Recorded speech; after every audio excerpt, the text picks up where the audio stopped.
Good evening and welcome to another episode of the Pencil Pushers Project. Project. My bad. Not that guy. We're not that guy. This is episode 27, and I am your humble, grateful. I can't believe. Damn, I've been listening to too much Joe Budden. Yeah, you can't do that. I can't do that. Yeah. Hey man, I'm Zay. Strike two. God damn. I'm Zay here with Jay.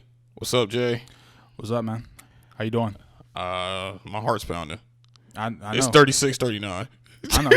I told you it's 2 minutes is enough time for us to lose. We in the pod now. Okay. So, in case y'all are wondering, the Falcons are playing the Cowboys, so just stay tuned on that one.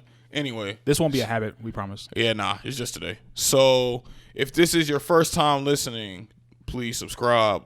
Go to our social media pages at the Pencil Pushers Project on Facebook, Instagram. We are working on the Twitter, and we are also on Apple Music, Spotify, wherever you receive your podcasts. Check the description for the link tree, and you'll find the links to all the social media platforms there. Appreciate you. Absolutely. And to all our listeners who have been with us since day one, we thank you, and we welcome you to another episode. So, with no further ado, who's the superior race? What? Who's the superior race? We are.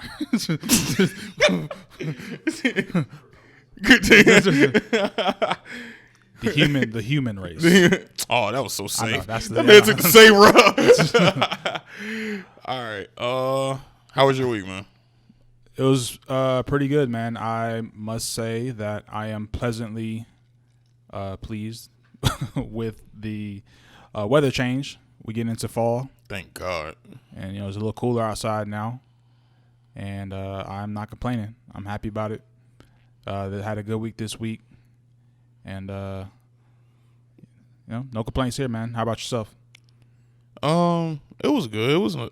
I like the weather. I'm glad the weather dropped. I love the fall and winter. Yeah, man. So, I'm glad to see that it's finally starting to cool down because it was a really, really hot summer.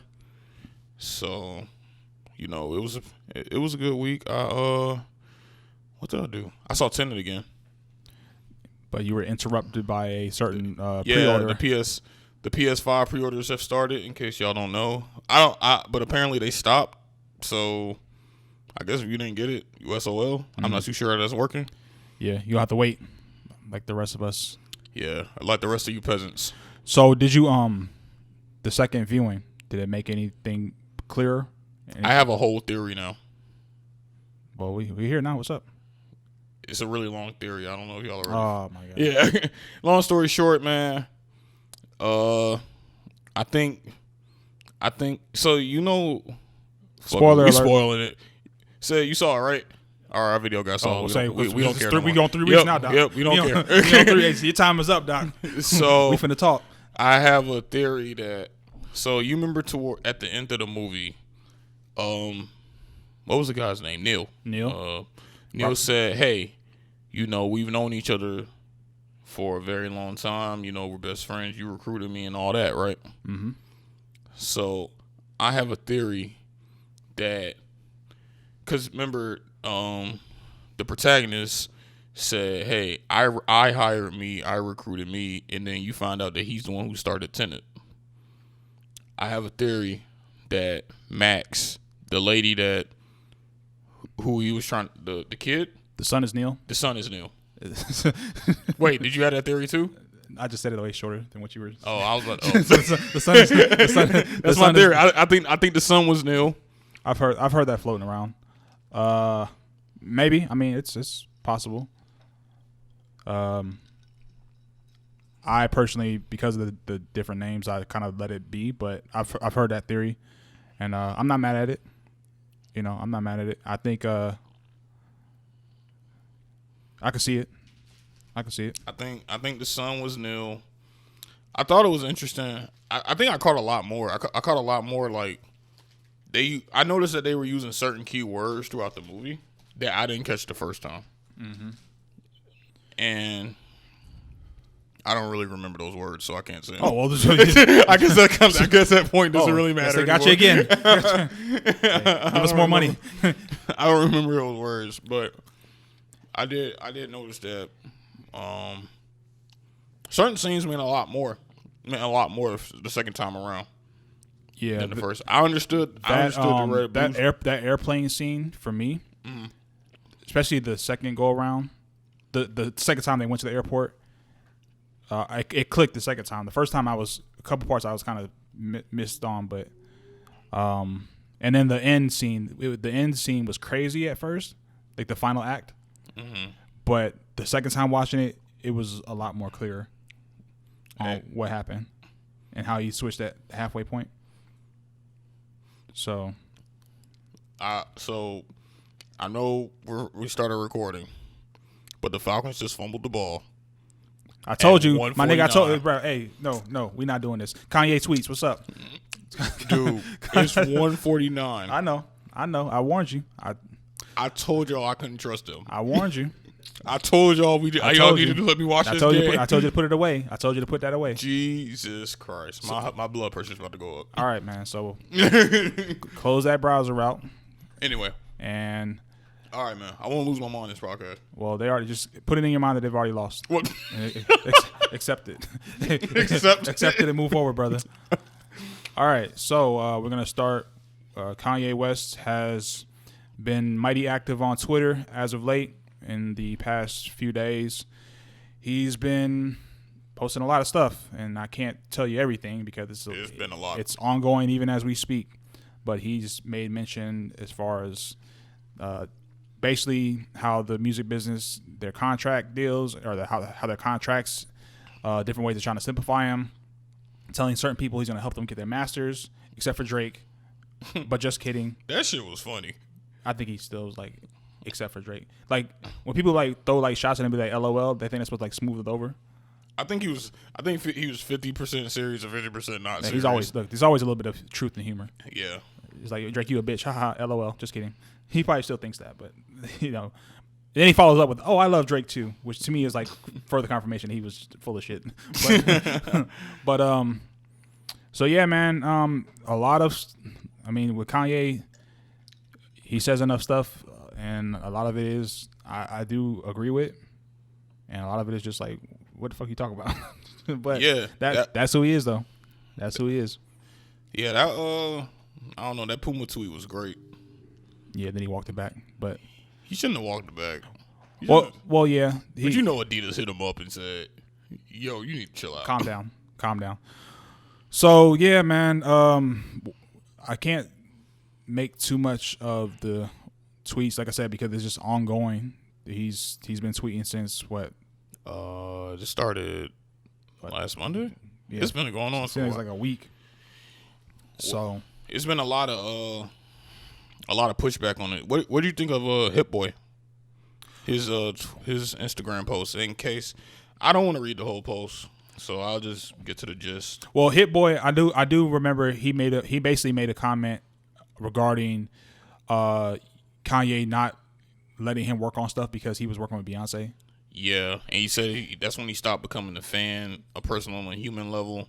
Yeah. And all that. So it's just one of those things where it's like, oh, this is kind of convenient that you're coming out about how you've been treated by the music business, but look, you also have some hand in the game, which, I think Hit Boy, I really like the way he handled it because he kind of just took a step back and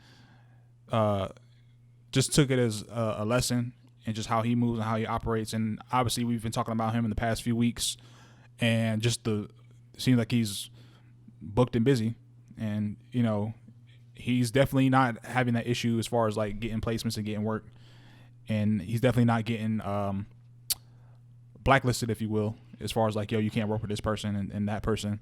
But I think he was probably just venting some frustration, but at the same time, he was able to separate the two. He even said, like, yo, I agree with a lot of what Kanye is saying. So he was kind of separating the two. Look, I told you to accept it. I just told you to accept it, brother. I just told you to accept it. What did I tell you? Fans, the Falcons just lost. And I warned this brother. I told him. I warned him. Got the video man laughing. I told you to leave it be, brother. Oh, my God. You did this, man. You would have just let it alone. You would have just let it alone. I know. I don't know why. You ushered this in. There's a reason that you were kept being glued to the TV. into the browser. I'm about to cry. This is crazy. It ain't crazy. You said this. Did you not? Did you not put this into the universe? You did this, brother. 39, 40. I know. Oh, I know. Oh, keep going, man. Hit Boy's man. Not blackballed, man. Hit Boy. Jesus. Hit Boy had commentary. I think Mace said something about, yo, man, I was where you was at 10 years ago. You brushed me off. I need my apology too. But I don't want to get into like everyone who's trying to like super nitpick, because look, when you have your hands in a game, and yes, you may have gotten your hands dirty as well, but you have some awakening later on in your career, later on in your situation, there is going to be a few people that come at you and say, oh, well, it's convenient for you now because it's a problem for you now. But back in the day, you was willing to play ball. You was willing to, you was getting down how they was getting down with the bad deals or whatever have you. So I think that just comes with the territory. But ultimately, do I think Kanye's heart is in the right place? Yes. I mean, do I think that? I think it's gonna take more than him, though. I think when he actually sits down and talks to these people, there's gonna have to be another ear, or excuse me, another mouth, another presence besides just him. Because Kanye, he's very powerful and influential in the space amongst fans, but in these offices with these executives, maybe a different story. Yeah, I think it's kind of unfair for people to they're bringing up his old stuff, saying, "Hey, man, weren't you one of those people who you weren't thinking about that years ago?" I think it's kind of unfair to put that against him because, people change, man. People change, people grow. Yes. And go ahead. I agree with you. Well, let me ask. I mean, I don't completely agree, but I do understand why people would have skepticism a little bit. I mean, yeah, I can get the skepticism, but I think it's kind of unfair to try to completely invalidate his whole point. Well, no, I don't think they're invalidating it. I just think that I think they agree with what he's saying, but it is. I would be a little bit hesitant as well because, again, I would feel like it's more self-serving. Even if you're right in your message and what you're trying to say, it doesn't necessarily dilute your message because we can all agree something is a problem, but when the problem is not, when you're no longer, I don't want to say benefiting, but when the problem is affecting you more and you want to speak out, then it's like, oh, okay. Like, where were you? Yeah. So, in that regard, I can kind of get it. I think anyone who's in the music business, I think, can agree that they all have the same idea of how they feel about the executives and the people who make those deals. So I don't think they disagree on that. Even if they disagree with each other, or they may not fuck with each other, but they can all agree like, yo, we do have a common adversary in this cause. Yeah, so I could see that. But this is the problem, I think, when you tweet stuff instead of just having like everything you shouldn't be putting on social media. I think these type of conversations need to be had in private, to where we don't have these types of things where it's like, oh well, if y'all have those disagreements, y'all could air them out privately, but then publicly still be like on one accord. You feel what I'm saying? Yeah. But when you just go to Twitter, it's like, Kanye just came up with this on his own. And it's like, I'm only assuming that he didn't talk to other people about, hey, what do you guys think about us doing this? He feels like he's doing this like a solo mission, like his own crusade, if you will. Yeah, and I do think that is a bad way of carrying it out. I will say that. He is going to need support, but it's going to have to be support from like top tier artists on his level. It can't be. It can't be smaller tier because that's the only way you can really make a difference. I do think the way he is carrying, I do think he might make a change because what he did is a big deal. Don't get me wrong, especially tweeting out his entire contract like that. I think it's a big deal, but at the same time, it is gonna take more than him. I don't know who else, because you know Jay ain't gonna help him. So it's not gonna be Jay. It's not gonna be Beyonce. You think they wouldn't help him? No, absolutely not. You think this is why I think having a group conversation, because maybe a mediator, maybe not him directly, but again, if they all have that same cause, then someone who is also in that cause, but who is more connected to Jay-Z and Beyonce at the moment, and not just Kanye. So maybe they may not work directly with Kanye, but just work with him within the function of the whatever group, or because like you said, I agree with what you were saying.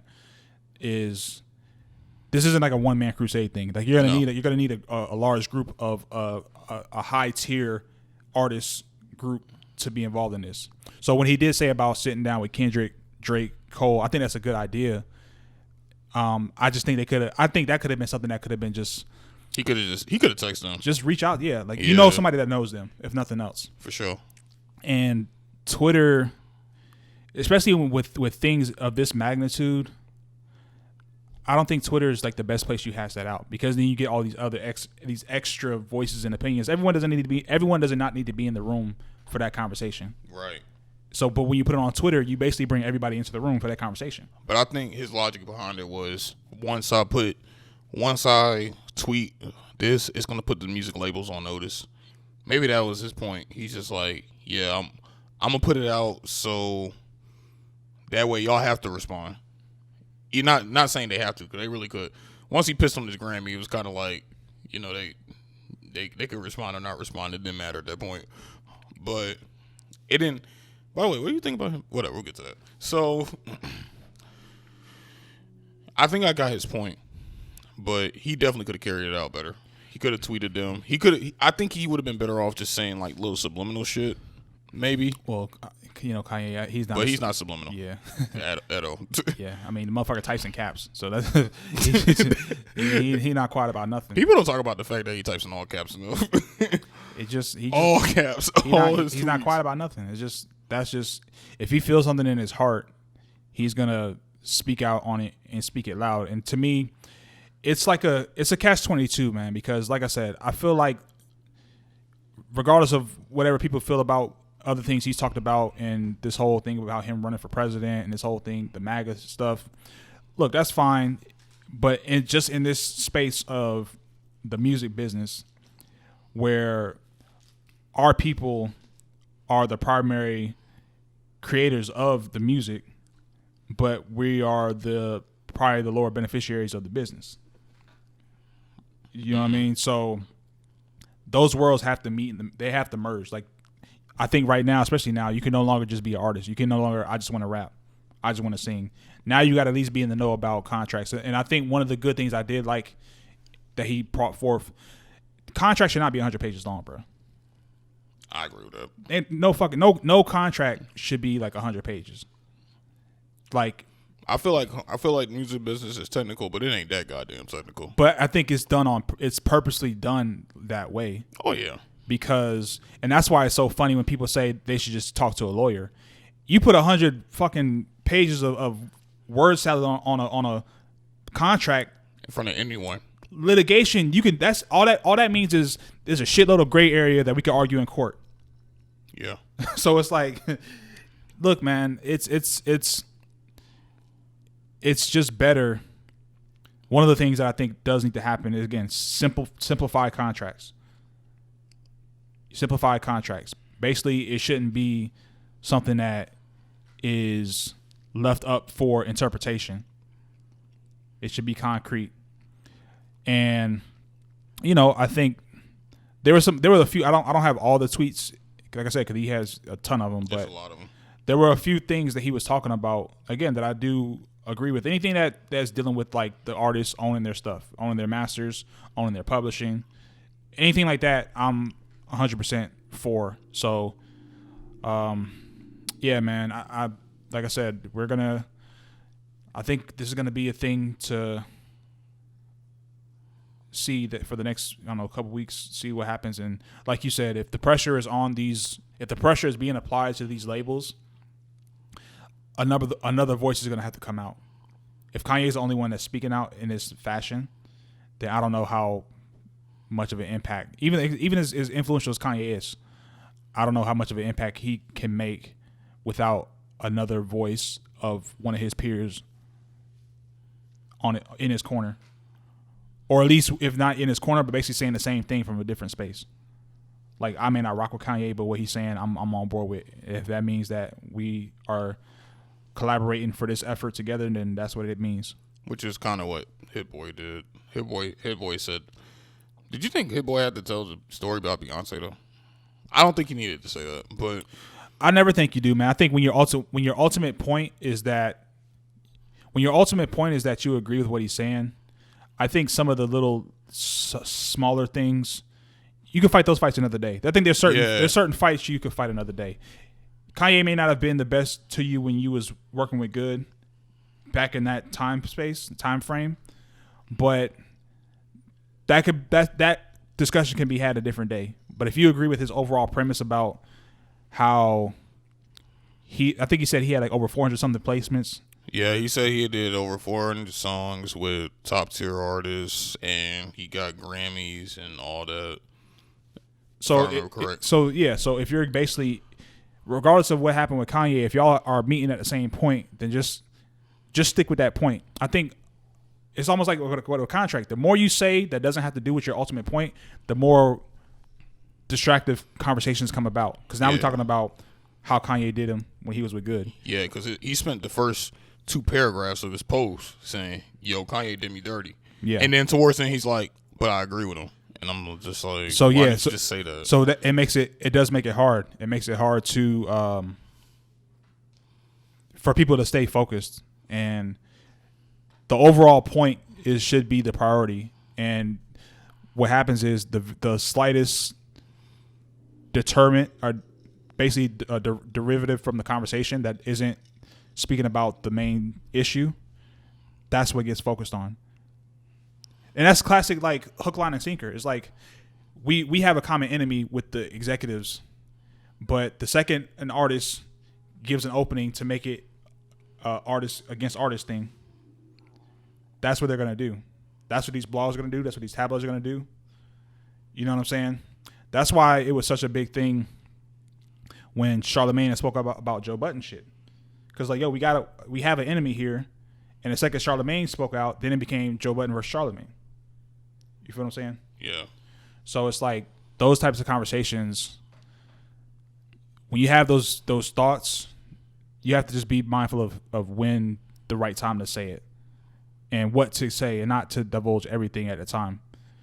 Because as long as the artists are bickering amongst each other, then they lose the focus about against the executives of the labels who is supposed to be the individuals that they're targeting as a collective, not each other. Yeah. So it's gonna be interesting. I feel like he put a target on his head, but at the same time, maybe it's kind of necessary, and it had to be someone of his magnitude to do it. So, well, to me, you take a stand when you like you said, have a target on your back, or when you're in a position to possibly lose something. Yeah. And to me, like I said, if people can kind of get past some of the extracurricular commentary and tweets and just kind of stay with the main point, I think that they could, work towards, upending and changing these record labels and how they do business with artists. So hopefully that comes. We've been having these talks about the importance of valuing our work, knowing our worth, and the importance of ownership. Yeah. And these conversations are becoming more and more frequent. So I think that it needs to stay fixated on that and not so focused on the particulars. That's why I said, like, with the commentary, like, even with Mace is like, yo, Kanye owes me an apology. Like, bro, like, I didn't even see that. Not right now. I didn't even see that. When you say that, he posted it maybe a day or two ago on his social media. Basic. Mace talking about the shit that happened between him and Diddy. I believe it was reference to that. Yeah. Why does Kanye owe him an apology? Maybe his response to it. I don't remember it specifically. I just thought it was like, dude, not now. Like sometimes when you're like hey, I was the first guy to do it, or that's hey, what it sounds like. You know, like okay, cool, fine, but like not now.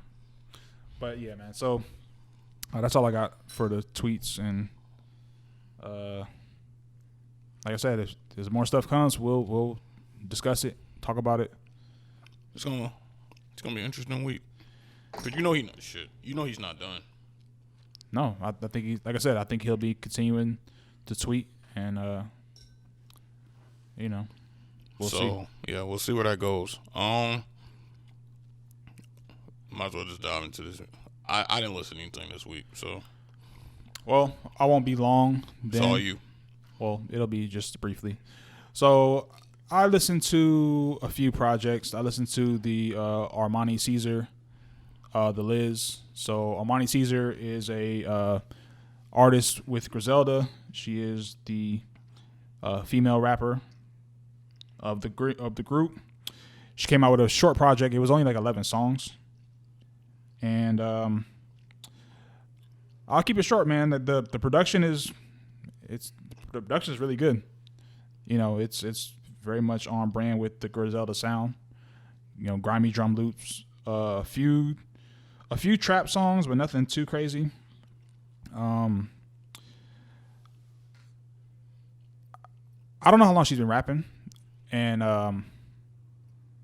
for me, it was okay. It was okay. I thought there was a few songs where some of the flow was kind of simplistic, especially like for certain beats require like certain artists, certain rappers. Yeah.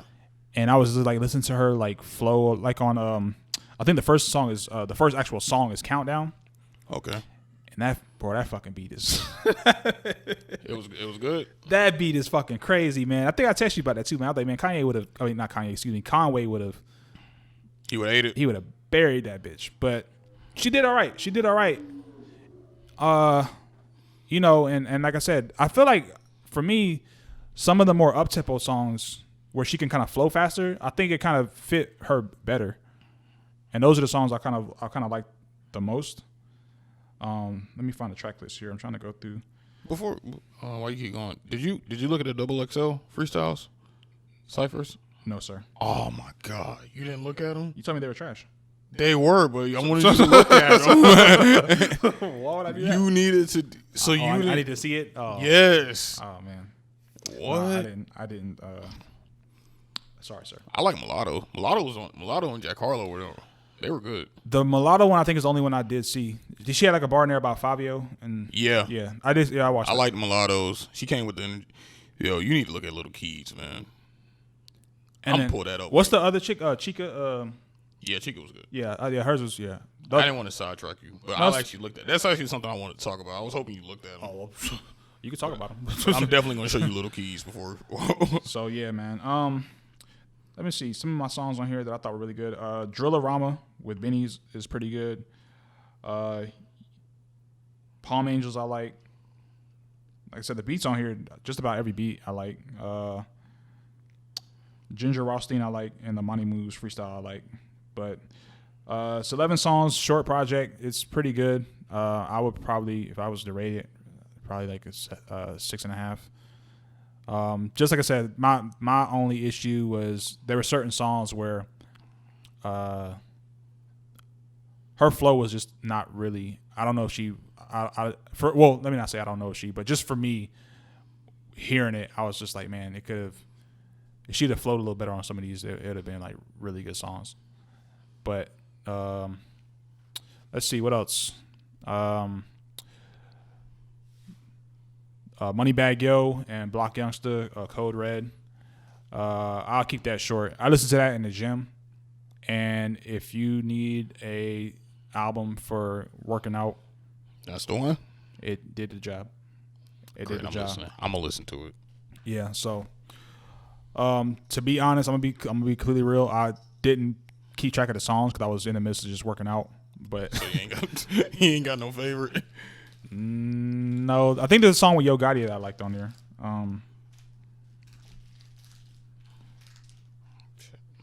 It's okay. It's okay. It's loud. It's all right. Okay.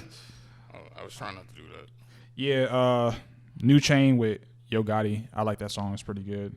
Gunsmoke with 42 Doug is pretty good. I even like Said Something with City Girls and the Baby. Actually, like that song sound like it probably went kind of hard. Yeah, it's pretty good. Yeah, I think I'll listen to that one. It wasn't bad. But yeah, that's about it. Quick rate, I'd probably give it 7.5. Like I said, it in the midst of working out, I didn't get a chance to like just keep track of the songs like that, but it's a good listen. And then Lil Tecca, Virgo World, not for me. It's I didn't. You said you didn't listen to that, right? I did listen to it. You did? Yeah. Oh my god. Just how did that go?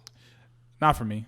Some of the like the beats, like when he went away from like when he went away from the like the songs, I guess you would say trap beats, into like songs that were trying to like be a little different. Like the intro, it just sounded weird. It just his lyrics, not lyrics, excuse me, his flow and the beat just didn't really. It wasn't even like it was off beat, but it was. But it was kind of weird. But it was just it was just it not. Didn't work for him. Maybe for him, not for me. But okay. maybe for him. But yeah, I don't have a favorite song to be honest. But that's not true. There was. Let me not do him like that. No, do him like that. It's okay. Go ahead, do him like that. Let me not do him like that. Because there was. You gonna keep oppressing the youth? Foreign with Nav. I did like that song. Really? Yeah. Nav? Yeah, I like the song. I mean, don't take that too much to heart. I just like the song. That's it. Nothing. It's not that deep. I like the song. You know, I heard it and head started nodding a little bit. That's it. That was it. That's it. Yeah, did your head hit like the full 45-degree angle? Or was it like a 20? No, it was like the barely bob. I went like it went like the side one. It was like just kind of like one of the little. Oh, okay. It was warm up music. What they be doing? They be tapping their feet, tapping the foot on the bench. But I heard this in the gym too, like half of it. But yeah, man, not really my speed. But I gave it a listen. But I didn't. There's no singles I really heard, to be honest. I didn't even know he was dropping the album. But I don't think anyone. He only had that one song, Ransom. Yeah. How old is Lil Tecca? He's like about 13. He probably. I'm pretty sure he's older than that. He looks young. So I just, like I said, the young cats. I just I just say, hey, it ain't for me. Even though NLE Chopper, it's funny. Like we had reviewed his album a while ago. Now this nigga talking about wheatgrass and some ginger and shit. I saw that. Hey, that nigga from talking about killing niggas every song. Talking about like, said, yo, I'm not talking about that no more. Hey, I'm with it, man. That nigga became a Buddhist. Hey, that nigga said, hey man, put the Travis Scott burgers down. That shit was funny.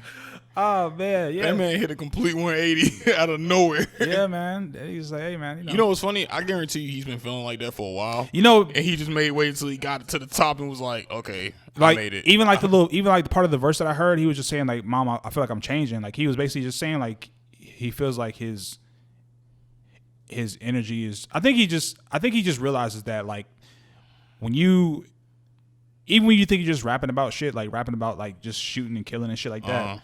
That comes with like a lot of energy behind that. That's like very like just negative. Even if you're just like trying to even if it's just like making a song, but like that repetition, like the album, every other song he was like, about to kill nigga, like, you know, and that's just, you know, I think even with just making music, that carried a certain energy with you. Like if he goes to a certain city and people know that's what he's on, they may try to test him with that. They may try to, you know what I'm saying? So, yeah, man. Shout out to you, man. I think he just got money. Hey, that's fine too. Like I think he just got rich and was like, yo, what am I rapping about? Look, like, man, I don't need to do this no more. Look, man, I like turmeric too, man. I like helps with inflammation. I like, you know what I'm saying? I'm with it. I like ginger. You know what I mean? Wheatgrass. So, but yeah, man. I know Alicia Keys came out. I didn't hear that. Yeah, yet. I didn't hear that one. And there were some. Hell, man, I don't even know if there are any like singles that came out. But I don't know. I didn't see any singles, but I did see this XXL freestyle. So please click play. No, you could just tell me. No, bro, you got to look at this. I'm telling you. Listen, man. Trust me. Just look at this. It's 48 seconds. It's 48 seconds. What we finna look up 48 Just seconds, entertain man? me for 48 seconds. It's Little Keys. It's like an edit point where I like hit play and then. Yeah, well, we can, or maybe we can get your live reaction. Prepare.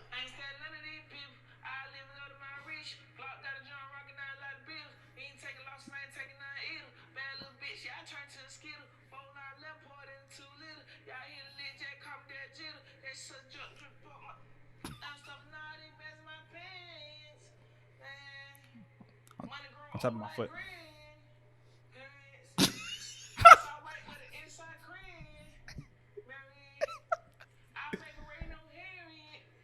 What's up, man?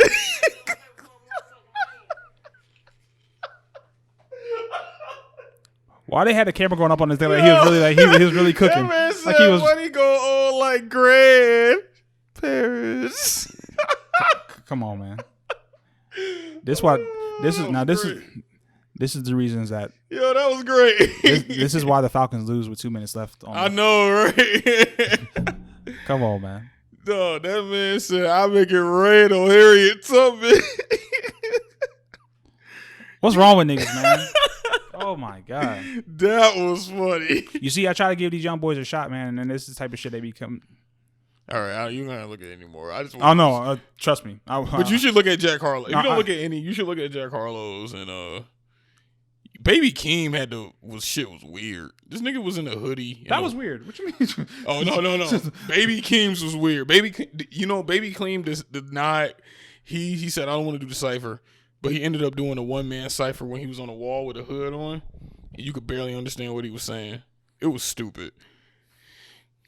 So anyway, I feel like if you're not gonna participate, then don't go. Don't be on the cover. Yeah, that shit was stupid. I don't know what he was doing. Like if I understand if people like don't want to do it, but to me that's part of it. Like you do the cover, you do the freestyle, and like if you don't want to do it, then I'd rather you just don't. You can't be on the cover. You can't be on the cover neither. You can't have your cake and eat it too. Because then we're gonna get shit like that. That sounds like you didn't want to. You didn't want to be there. Yeah, you could tell. So it was just like, what are you doing? Yeah, man. That's. But no, thank you. That Little Key one. Oh my god. I thought I was tripping the first time I heard it. He said money when he said the Harriet Tubman line. I was like, wait, what did you say? Oh yeah, it's yeah. You should look at the. Like I said, I recommend the Mulatto. I like the Mulatto one. I did hear that one. I did listen to that one. That's why actually about the Fabio line because I remember that. Yeah, it was. That. The ciphers this year aren't really that good though. Yeah, I don't think any cipher. Sweet. I don't think any cipher is gonna beat that 2013 group. That was the one with Kendrick. Damn, who was in that 2013? That 2013 group was crazy. I don't remember, but do you know what year I'm talking about? 2013 had Kendrick. I thought it was it 2012? Yeah, I feel like it was probably before that. Yeah. I don't know. It was the greatest XXL group of all time. Anyway, so yeah, the ciphers weren't that good this year. But if you want a quick laugh, please go look up that Little Key cipher. It's funny. Or a bad laugh. Nah, that shit was funny. It was kind of disappointing though. I actually like Little Key too, but what the fuck was that? He's better on songs than he is on. I agree with that. That's probably why. All right, before we go any further, real quick, we do want to send a rest in peace to Supreme Court Justice Ruth Bader Ginsburg. Yes. She passed away on Friday. I believe she was had complications with pancreas cancer. How old was she? 87, right? She was 87. Yeah. 87. And she was very, very pivotal throughout her life on absolutely different social issues, abortion rights, same-sex marriage, so on and so forth. And I know people are trying to fill her seat before she's even in the ground yet, but we're not going to do that. We're just going to give our condolences to her, and we appreciate everything that she's done for society while she was here. And rest in peace. But just wanted to put that absolutely, in there. Man. Rest in peace. Just You know, she said she was gonna try to live till the election. She didn't make it, but you know, still, she did it. She did a lot while she was alive. She did a lot while she was here. She did a lot. 87 is that's a long life of a lot of accomplishments and a lot of contributions to our society. So we thank you and rest in peace. Yep. I just wanted to get that in there. She was also only the second woman to ever serve in the Supreme Court. I didn't know that, but yeah, so that's good, man. But they definitely wanted to make sure we put that in there. Absolutely, that's worth discussing. Absolutely. All right, let's move into what you've been watching, bro. Well, obviously Tenet, but what have I been watching? Okay, you go first. That's a good question. I got to think about it. It's okay. So I stumbled upon. It's funny because I've seen this show since it was actually on YouTube, but I never like bothered to watch it. But it was on Netflix, and they, oh, you know what? Let me see what this shit is about. And I'm talking about Cobra Kai. So Cobra Kai, if those of you who know, is the karate group that was associated with the Karate Kid, the movie. So this show, without spoiling it, actually just picks up in this current timeline with Johnny Lawrence and Danny LaRusso. So obviously, those who know that those are the two who fought at the end of the first Karate Kid. So it kind of shows you where they're at now in their lives. They have children, families, so on and so forth. And it's a surprisingly good show, man. Like I didn't know what it would be. I've been kind of frustrated with the idea of things like being remade and stuff like that. But this is actually just it's a new story based off of a previous story. So from that regard, I can appreciate, and it just kind of shows you how they've grown and how they've, matured. And like I said, I don't want to spoil it, but if anyone who's a fan of the Karate Kid, I think you would love this. They pay a lot of homage to the Karate Kid movie. There's different sets and different scenes and different things from the show that you would recognize from the movie. So, and they have a good deal of not a good deal, but of course, like I said, LaRusso, the actor that plays Danny LaRusso, still the same guy. Johnny Lawrence, still the same guy. There's a few other people, like I said, I won't spoil it, but it's a good show, man. It's a good show. Right now they got 2 seasons on Netflix, and they're not long episodes. They're like 30 minutes. Oh, that's not bad. So, but yeah, definitely a surprise for me. Like I said, I didn't expect to enjoy it that much, but it's a really good show. I've been watching football. Oh yeah, we know. And but I did start watching Watchmen. How's that? That's a good show, man. It's good. It's weird though. It's a weird one. So basically, the show is about this lady. I forgot her name. She's played by Regina King. She's basically a ex-cop turned vigilante, but she's still a cop. So she's a vigilante for the cops. Basically, they have like a vigilante task force, and it's set in Tulsa, Oklahoma. So of course, there's a race component to it. It basically starts in what was the Tulsa Street Massacre called? Like the right name for it. I forgot. What, Tulsa riots? Or no, when they the Tulsa Street. That's really what it was. Oh shit. Okay, I got it right then. All right. So anyway, it starts off there, and basically she finds one of the kids who survived that massacre has kids. And she's the grandkid of one of those. Wait, that's a spoiler. Fuck. just do what I did. It's a good show. You like look, it's a great show. If you like Regina King and cop vigilantes, you'll love it. It's a good show, man. If you want a good show that'll mix up your shows for real. It's not one of those shows that you can sit there and just watch and immediately get. It does require some bit of thinking, but if you're willing to sit there through it, and also if you're just a fan of Watchmen in general, like the comic book series, then this might not be the show for you because they kind of just loosely base it around that, but it really ain't got shit to do with that. But they do have some strong references to the comics. But the main premise of the show is not about those comic book characters. So, Yeah, I recommend it. I'm on episode 4. Can you recommend the show after episode 4? Yeah. Oh, okay, cool. That's good. I'm, All right. I'm about to. Well, technically.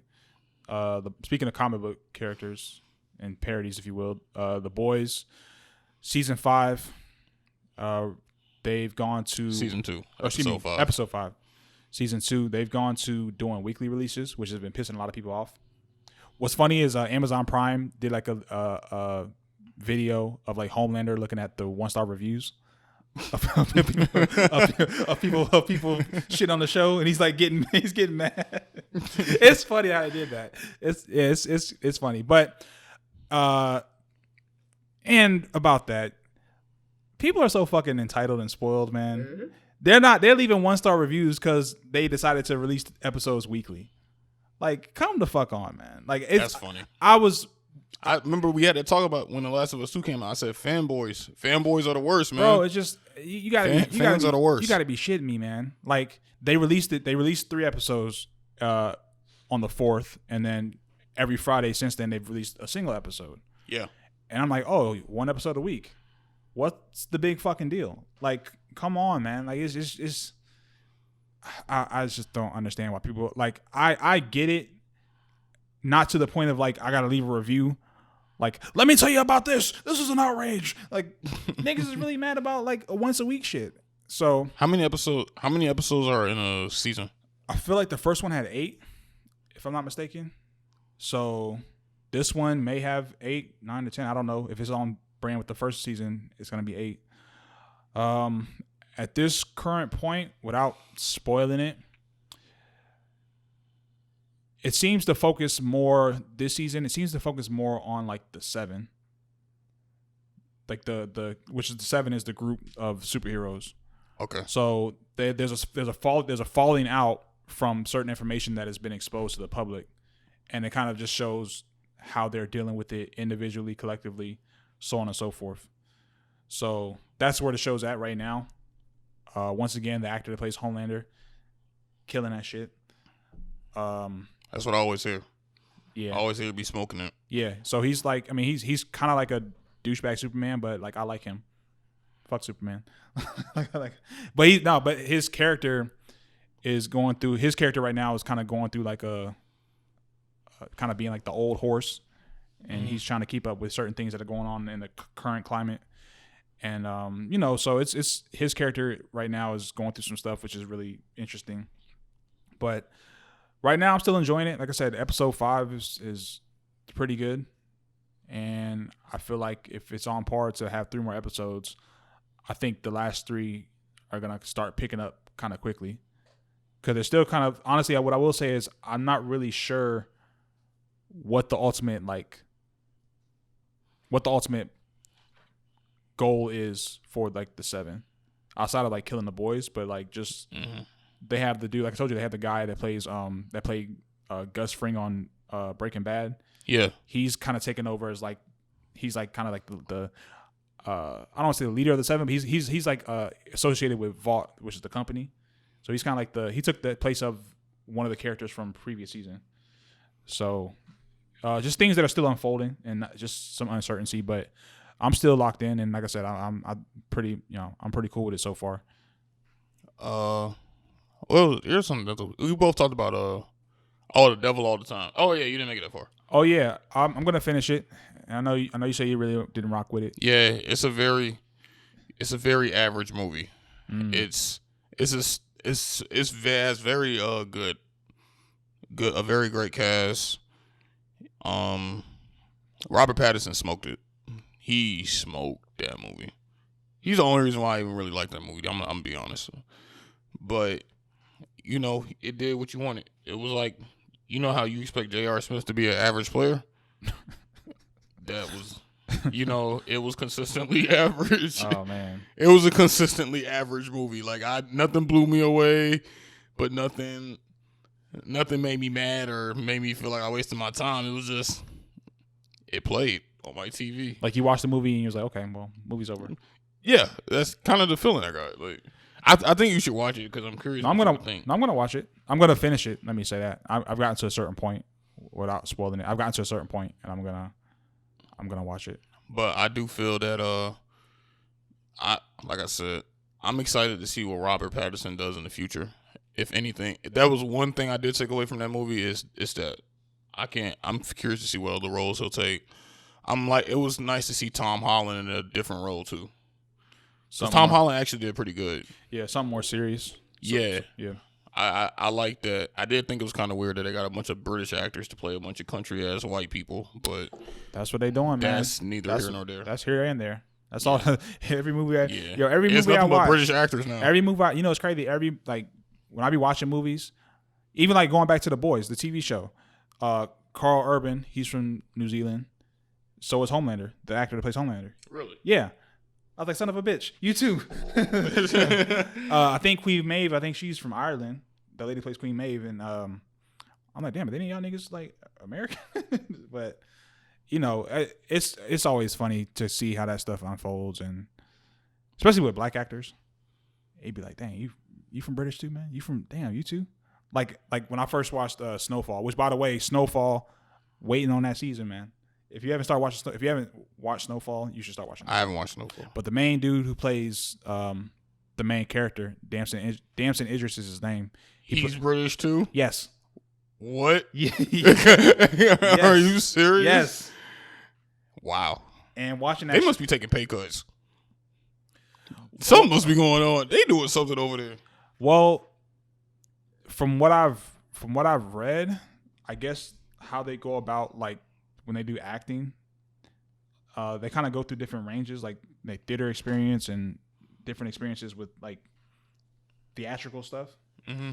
So I don't know what that lends to as far as like accents, but I've also heard that like American accents are pretty easy to replicate. Yeah.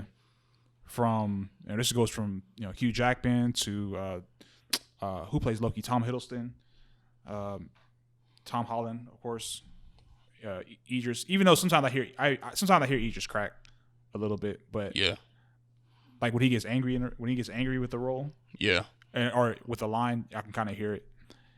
But I've heard that from interviews that they say it's pretty easy to mimic the American accent. That's crazy. Yes, I don't think it's as critiqued as like when Americans try to do other accents, like the Bushmaster dude from Luke Cage, he tried to do the Jamaican accent. Oh, they was on his head. I remember that. They was on his head. I remember that. And I didn't think it was terrible. Like it wasn't that bad. That's what I said. I was like, I mean, okay, it's not perfect, but I'm like, damn, like brother can't get no break. It was on his head. I remember that. That was funny though. I like the dude too. Like he said, I heard him on an interview, and I was like, I didn't know he was. I thought he might have been British too, but he's American. But yeah, man, like it just when we try to do other accents, whether it be like Tenet, the dude who plays the villain, Kenneth Branagh. Yeah, he's not Russian. He had that bootleg Russian accent. And yeah, he's American, I think. No, I think he's British too. He's British too? Yeah. What the fuck? Are you serious? Yeah. What's going on here? But like I never understood why they just don't hire people from those actual countries and places. I never understood. That's the one thing I don't understand.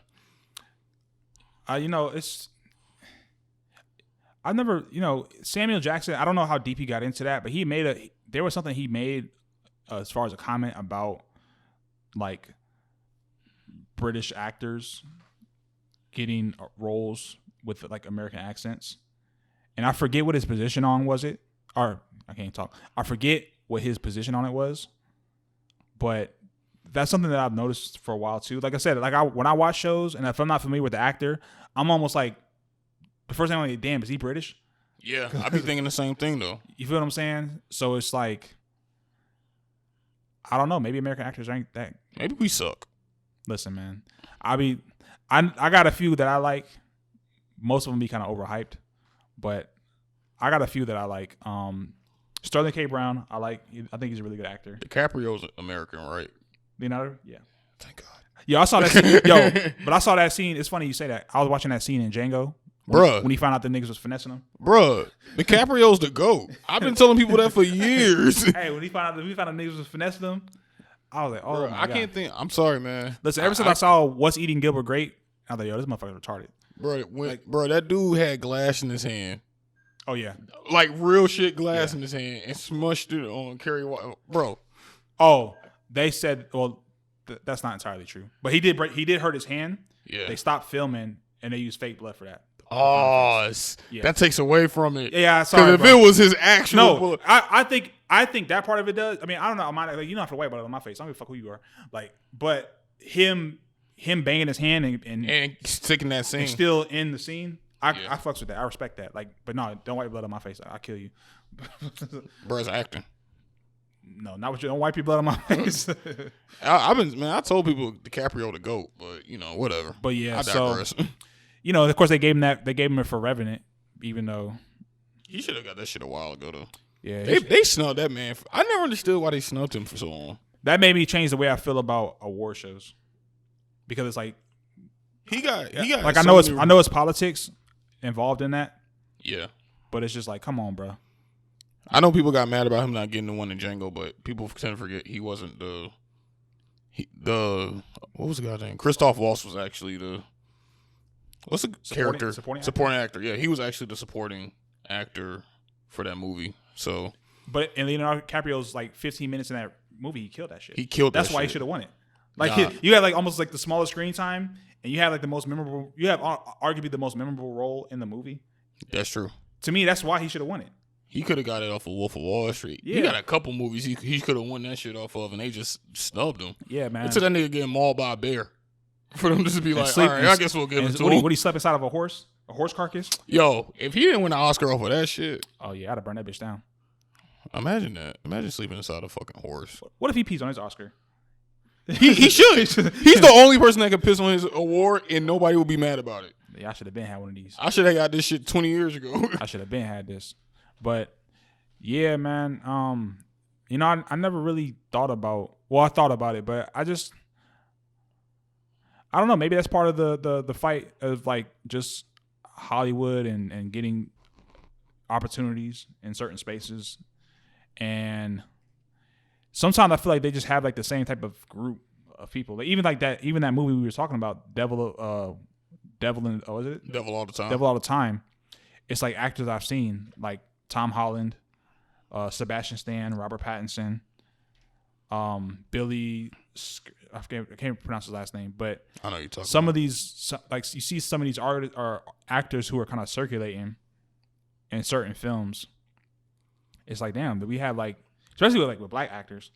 Yeah, it's like, damn, we got Denzel, we got Jamie, Mahershala. Oh, that's my guy. Mahershala Ali, Lakeith Stanfield. But even like those dudes, I don't feel like Mahershala and Lakeith are like household names. Like I think we're familiar with their work because we just like movies like that. But like everyone knows Denzel, everyone knows Jamie. I think Mahershala is about to become a household name after that Blade. Well, I think he's already there. Like because Moonlight was his. Well, I mean, yeah, he's there, but I'm saying like. Oh yeah, no. That Marvel identity takes you to a different level. No, yeah, I agree. But like I said, and I guess maybe because I'm biased, but I've seen enough of his stuff to like know he's the truth. Like, oh yeah, absolutely. Did you see like True Detective, the last season? No, but I know he was in it. Yeah, I never watched True Detective. He killed that shit. Well, the first season was great. Second season was, garbage. How many seasons are there? 3. Oh, okay. But they're like standalone. So the first season had Matt McConaughey and Woody Harrelson. That sound lit. The second season had Colin Farrell, Rachel McAdams, I think Vince Vaughn. That don't sound lit. That first season sound lit though. The first season was really good. Yeah. And the third season was really good. It had Mahershala Ali was in there. What's the man? The guy, Mahershala Ali and Stephen Dorff. Who's that? So you watched the first Blade? The villain, like the main villain, like the main. Oh, yeah. Huh? Yeah. Oh, cool. Yeah, he did really good in there too. He was actually really good in there. But third season of True Detective I thought was really good. So, yeah, folks, this is a TV podcast this week. So yeah, hey, I think what was I about to say? Fuck, I don't know. I kind of want to talk about the PS5 again. No, go ahead, bro. That shit was crazy. So I was telling this for the listeners. I was telling them a story when I was in Tenet, the second viewing. I got a text saying that they started the PS5 pre-orders. So I immediately pulled out my phone and went to Target.com in the middle of the theater. And there was this couple sitting next to me. And they looked at me and said, hey, hey, black.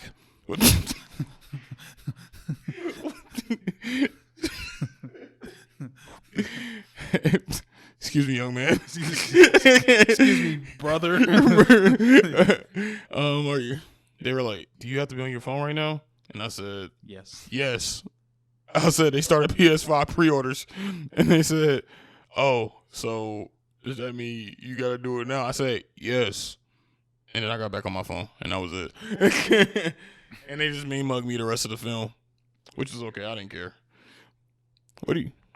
That's a long movie. Like how? Bro, like, that movie's 2.5 hours. So all I like when me mug you. Hey, bro, watch the TV show. Yeah, like I'm just sitting here because they looked at me like, because you know, like most people, it's like when people how can I put this? What's a common courtesy that people expect it did when people don't do it? It throws them off.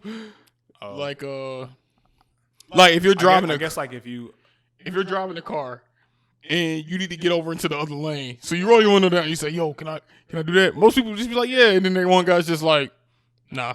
Yo, I'm not gonna hold you. I've seen people like try to wave me, like get my attention to like get over. They be, and I just be, and you ignore. Oh, didn't even see you there, cuz. No. Yeah, that's literally what that was like. That's how they treated it. Like, wow, that didn't go as we expected. But yeah. So it was a mess, though, man. I went to Target sold out. Target sold out first, then Walmart, and the restocks were happening like every 30 minutes. Mm-hmm. And I read an article. GameStop, in each GameStop store, they only had 12 systems. Sounds right. What kind of shit is that? That's just the GameStop shit. That sounds about right. They had 12 systems. I called this one GameStop in Macon, Georgia. Macon. I said, yo, y'all got any pre-orders? He said, I was like, y'all got any PS5? He said, no. I'm like, nigga, stop lying. Probably. I think the employees took them home. Niggas drove to Macon. Niggas made that trip to Macon. Yep. I was down. I know. I was in. I was like, shit, I'll make it right now. Too late, boy. It was crazy though, man. It was an experience. I was sitting in the theater. Me and my homie was just sitting there trying to pre-order PS5s the whole time. So, did I secure one? Maybe, maybe not. I ain't telling you niggas. So, anyway, yeah, great times. What was I gonna say? We're gonna get to Clip City. Please. Slip City. We gotta get it into Clip City, Slip City. Rip City. Not Rip City. That's Portland. Jesus, bro. What a disappointment. Listen, man. What a disappointment. So, folks, we are referencing the collapse of the Los Angeles Clippers in the second round of the Western Conference playoffs, or the NBA playoffs in the Western Conference, against the Denver Nuggets.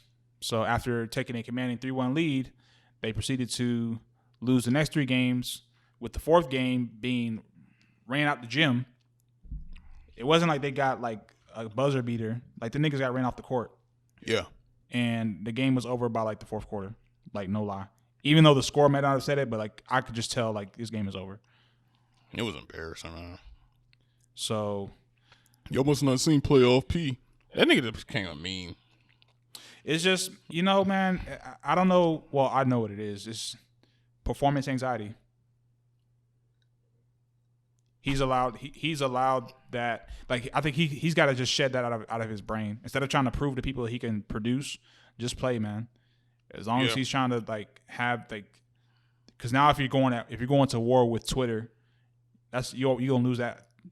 You never win against the internet. You know what I'm saying? You can't win. So right now, that your name is your name until it's different. So you just gotta play, man. So I just really just watching that game. Nobody can make a shot. Kawhi was shooting terrible. That shooting was atrocious. And it really just showed me. And people kept saying chemistry issues. I don't think it's a chemistry issue. I think it's a they don't have a leader. And you mentioned having like a legit, They don't have a point guard. Legit point guard. Yeah. Which I can agree with that. I think for me it's like an actual like who's your, whether you love him or hate him, for example, Draymond Green is like he's the voice of Golden State. Yeah. Whether you love him or hate him. Okay. And for me, I don't see anybody like that on the Sixers. I mean, excuse me, the Clippers. They need like Chris Paul or something. They man. need like just somebody who can galvanize people. Like Kawhi is good. Kawhi's not a leader. No. Kawhi's not a leader. And Paul George, nice guy, not a leader. Doc Rivers, good coach, not on the court. And he's not a coach. I mean, he's a coach, but I just think like a floor general, like a person who's actually like a leader who's actually on the floor, who's like the connection between your coaching staff and the players that are on the floor. And the Clippers just don't have that. They never really anticipated what would happen when things got rough. I think they just looked at the fact that they were just going to be going and playing the Lakers. And and that was the thing. They didn't, even if, let's say they didn't live up to the hype. Was this a championship or bust season for them? Regardless of what PG say, it wasn't a championship or bust, but it was at least a finals or bust. Like, you gotta think, because Kawhi left a team that would give him literally anything. They would have gave that nigga the key to Toronto to stay there. And then you brought up all this stuff earlier. He made this big ass spectacle. Flew to LA, flew with the Lakers, had a whole meeting with them. Had cameras following him everywhere, and then he says, "Yo, I'm going to the Clippers." Yep. He stalled out. He stalled out on LA. He stalled out on the Lakers until the very last minute. And then you had the Clippers trade make the most. That trade is looking real bad right now. What did they get? They gave away like 3 unprotected picks. I don't even remember. They gave away a lot of draft picks though. They gave up a lot to get PG there for Kawhi. And now it's all looking real bad right now because, you had Paul George make that little statement when he was OKC saying, yo, you ain't see playoff P. He ain't going to never be able to get rid of that. Until he wins a finals, he's not going to be able to get rid of the playoff P thing. I just think he has to play well. It's not that he loses a game. It's just that, well, it is partly that he loses the game, but he plays like garbage. Yeah. That's where it comes from. Like, if he dropped 45 and they didn't quite get there, that's something different because he's like, okay, well, PG did his thing. He did his thing. But he played, like, terrible. And what another thing, excuse me, Kawhi played terrible too. Yeah, Kawhi's not off the hook. Kawhi played terrible. And the thing that bothered, I think the thing that was most glaring is that this team is supposed to have a bunch of people that's full of like defensive dogs, like Kawhi. Man, that defense PG. was non-existent. They let Jamal Murray drop 40 on him, bro, in a game 7.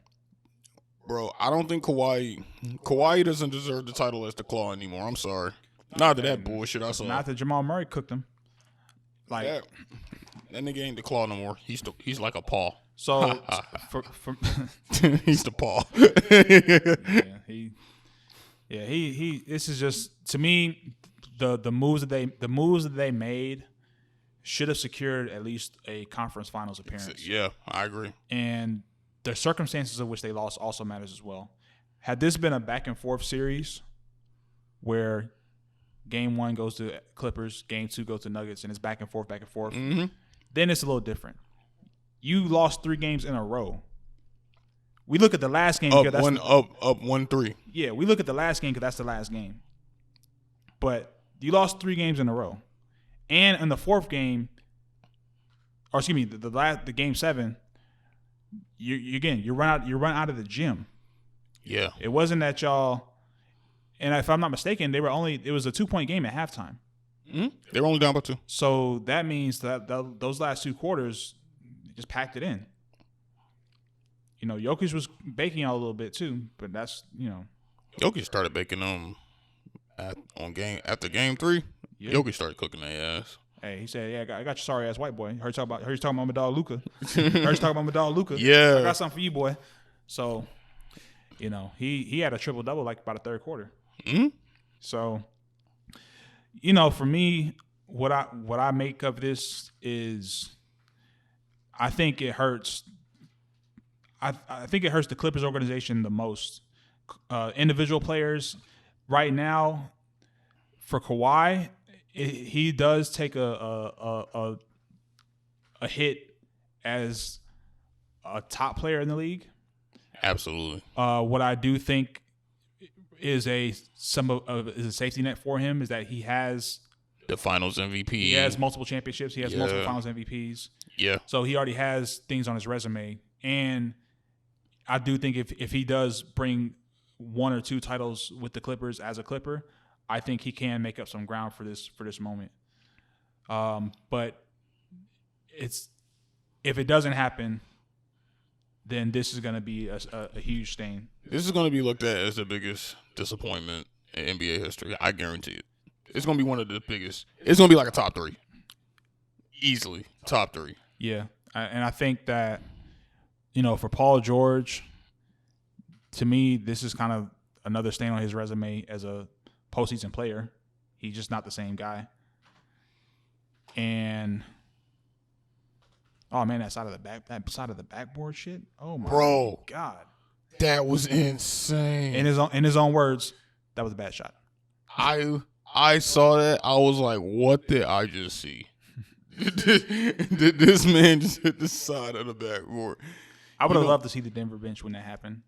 Like, and before the bubble started, or before the season started, I remember I don't know if you follow him on Instagram Live. I mean on Instagram, but he did an Instagram Live with Dennis Schroeder, because they used to play together. Mm-hmm. And he said, "Yo, we just waiting on the season to start. Like we feel like we got it in the bag." He was talking so much shit, bro. So much shit. Well, yeah, I think those narratives from different sports shows, different analysts, basically. Yeah, that was something else. That was another big one. They basically crowned them as champions before the season started, and like I said, something happened because, like I said, this series they had a commanding lead, so I think they, for some reason, I'm just gonna talk some shit right now.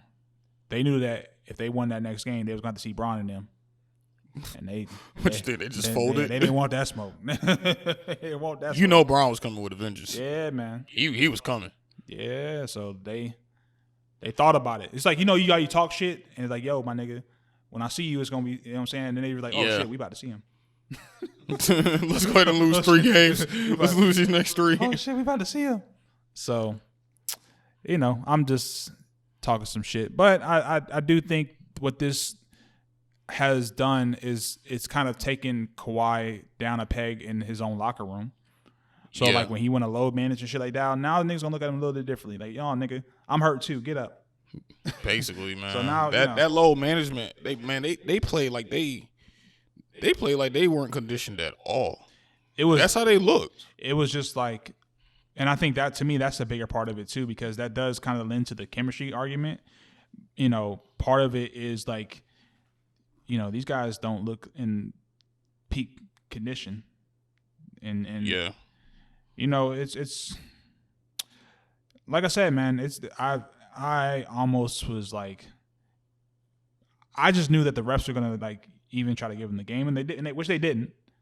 But I just thought that like the powers that be, they're like, yeah, they're gonna make sure that the Lakers and the Clippers play in the West Conference Finals.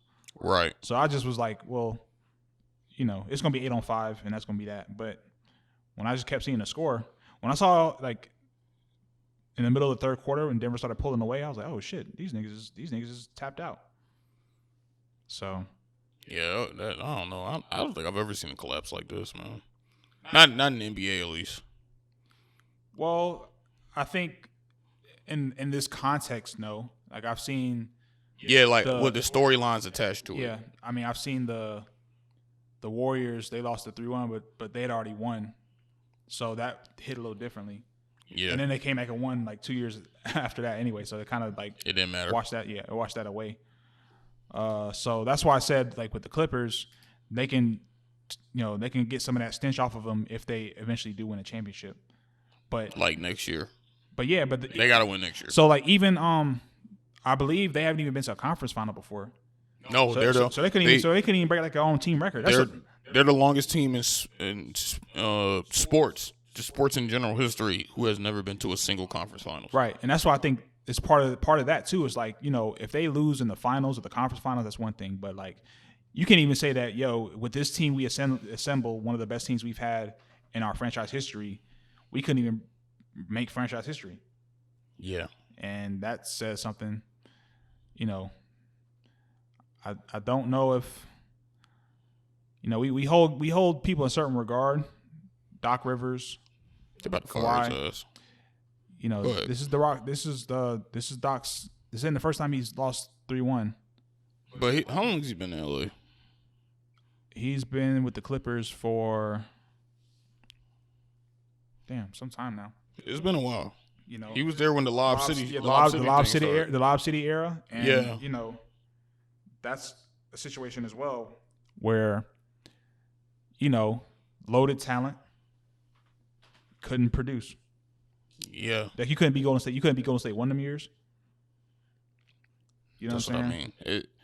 I think his time's up personally, but I don't know. Maybe Steve Ballmer. Yeah, I was gonna say it just depends on. It depends on if the players like him and if if Steve Ballmer likes him. That's what I say. I don't know. Honestly, to me, a coach gets fired if the players or the front office doesn't like him. It has to be one of the two.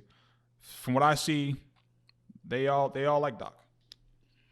Yeah, but and you're not gonna fire me after I just made that speech about black people and how we don't like. I cried, nigga. Don't fire me. I cried for my people. But Steve Ballmer look like he about to catch a stroke. That nigga, shit, he always do. He be ready every time. That man be looking like he about to get. He see a gun in his face, like he know he about to get shot. That's how he looks. Yeah, he be fired up every time I see him. So I can imagine how he was when the niggas was losing. Remember that press conference when they announced the fact that they got Kawhi? Did you see that? Oh yeah, his reaction. Yeah, that nigga was on 10. Kawhi was on 3. Like Kawhi was like, "Yo, chill out, there. Settle down, buddy. Easy, brother."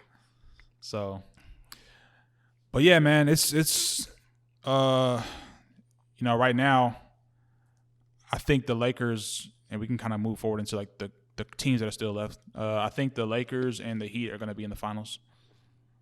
Yeah, I think the chances Boston had to win, they spoiled them. They pissed them away. Like they had to win that first game. That first game, yeah, it was the first game. I agree. That first game, I don't know if Jason Tatum saw Bam. Like to me, you go for a dunk when you think you got it, or when you think you're not going to be contested, because otherwise, he could have got a better jump shot if he decided to actually take a jump shot. So that was a tough game, and I think they won Game 3 because I think they had to win Game 3. They lose Game 3 and it's a wrap. But and I think Miami kind of maybe took their foot off the gas a little bit. Yeah. But I think Game 4 Miami kind of puts the nail halfway in the coffin, and then Game 5 they. Yeah, especially the way Jimmy Butler playing. Yeah, so he playing like he got something to prove. Yeah, actually, that whole team playing like they got something to prove. Honestly, well, I think they just and that's what I talked about earlier. Like Jimmy Butler is a leader. He may not be. He's not better than a Kawhi Leonard, but you see how his teammates respond to him.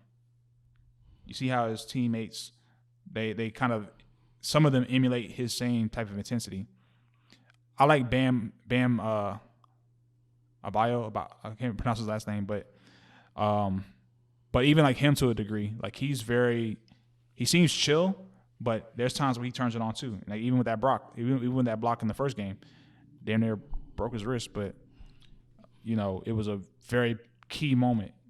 Yeah, I think, and because it's not like the Miami's a better team than the Celtics. I think they just outwork all the teams they play. Well, I think what's happening with the Celtics right now, number one, Kemba Walker's not doing what I thought he would be doing. Yep. I thought he was going to turn that team around. Yeah, well, hell, they still got Jason Tatum. I mean, they're not exactly bad. I mean, Jason Tatum's still been balling. Jaylen Brown's still been hooping. I just thought that Kemba Walker, after his whole stint of like being with like a garbage ass team in With Charlotte, the Bobcats, yeah, would actually come and at least perform better at this stage. Because like he hasn't been here before. Mm-hmm. So it's like, what, hey man, I finally got a good team, and this is my chance to show like, yo, yeah, because he definitely got something to prove. Yeah. I definitely. So I just think right now, in terms of battle of wills, I just see Jimmy Butler's chip on his shoulder is just a little bit, heavier. So I really think that the Boston's time to strike was really game 1, and I thought they kind of let it go. So game 4, I think Miami wins. Is that tonight? No, that's the Lakers play tonight. They just played yesterday. Oh yeah, that's right. I watched that game. I'm tripping. So okay. Yeah, game 4 is tomorrow, I believe. Okay. So I think Miami wins games 4 and 5, goes to the finals. I think tonight. I think that Denver. I think they win tonight. I think they gotta win tonight. If they don't win tonight, they're getting swept. No, yeah, for sure. I thought they were gonna win the first game. I did too. I had them winning the first game and then getting swept after that. I did too. But I had a gentleman's sweep, but I think they have to win this game. If they don't win this game, they're getting swept anyway. Yeah, it's over. But 5 at the most. I like Jamal Murray, and I like Jokic, but I think Dwight been giving him some problems.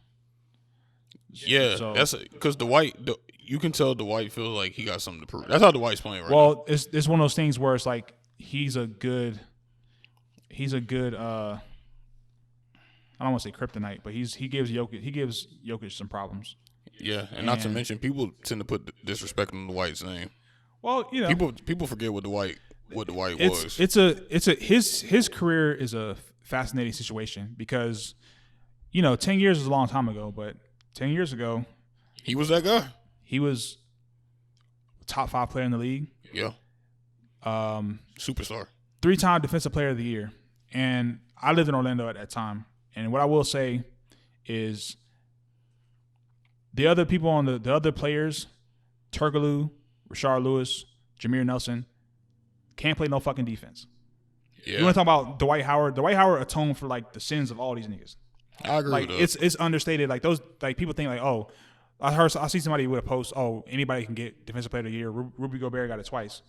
So almost like downplay Dwight Howard, like getting it 3 years in a row. And I'm like, this is why I hate when niggas like who didn't like watch those games or even like know those times. Like Dwight Howard. Dwight was that guy. Was a monster. He was a his beast. his only Achilles heel, which I think was a big one, is that he never expanded his offensive repertoire. Yeah, that did kill him. He never. I remember watching him a couple games, maybe in the year after they lost, the 2010 season, and he started. Was that when they lost to LeBron? No, they went to the finals, lost to the Lakers. Oh yeah, that's right. Okay. But it may have been that year or the year after that. But he started experimenting with the bank shot, like the Tim Duncan, the bank shot. Mm-hmm. And he was making a few, he was missing a few. And he did it for a few games, and then he just stopped. And I'm like, what the fuck? Like he opens that up, he gets like a 15-footer, and he's able to have a big man actually have to respect his range. Oh, it's a done data, but he never did. He just thought he could just power and bully his way into the lane. Because that was around the time where center started shooting. Yeah, exactly. Center started so shooting like, around that time. So it's like you gotta start adapting to that space, or you'll be a fossil. So that whole inside big man's game, it's not that no more. I mean, if you look at the big man today, they pass, they shoot. They're not Dwight Howard. Yeah, he's a fossil. But on the defensive end, I think he can still. He's not as athletic as he was 10 years ago, obviously just because of injuries and age and stuff like that. Yeah. But I think that Dwight, for him to win this year and just kind of have some measure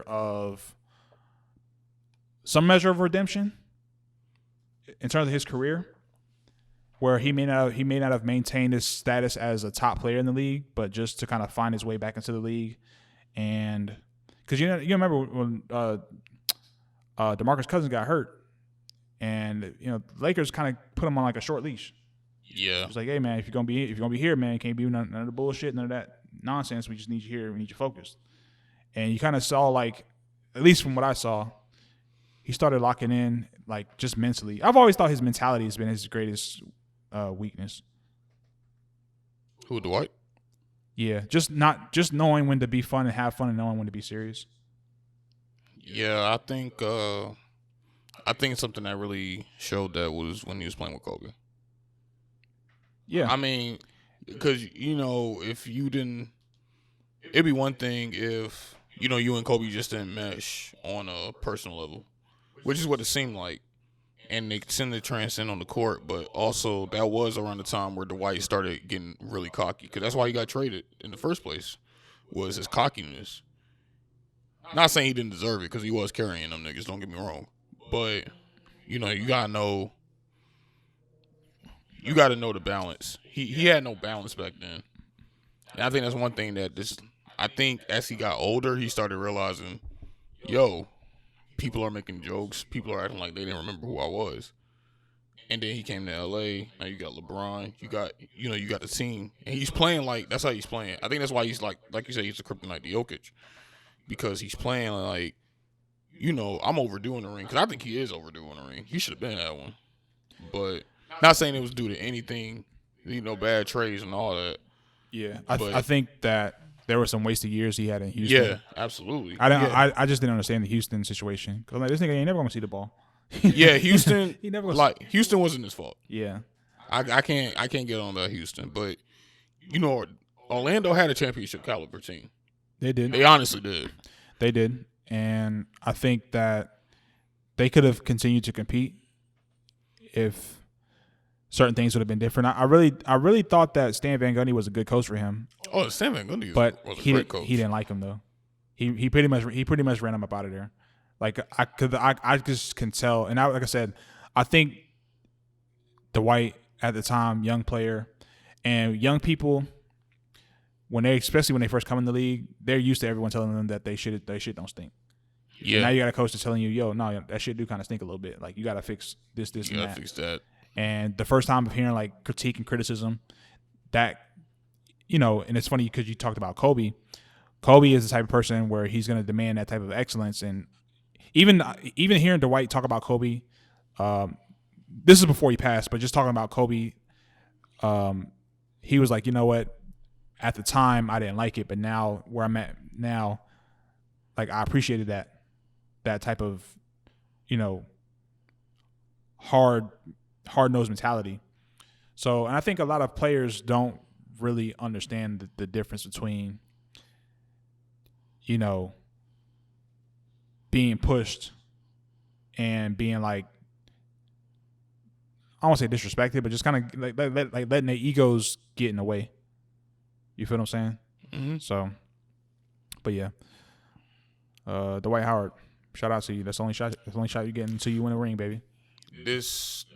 Hopefully this is his year. I would like to see him get a ring.